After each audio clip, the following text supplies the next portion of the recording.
You ask Tiger to solve. This deals with linear equations with one unknown. The final result is m equals -4. Let's solve it step by step. Simplify the expression. Simplify the arithmetic. Group all constants on the right side of the equation.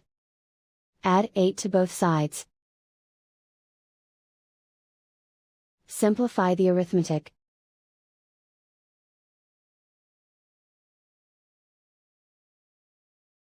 Isolate the m. Divide both sides by -2. Cancel out the negatives. Simplify the fraction. Move the negative sign from the denominator to the numerator. Find the greatest common factor of the numerator and denominator.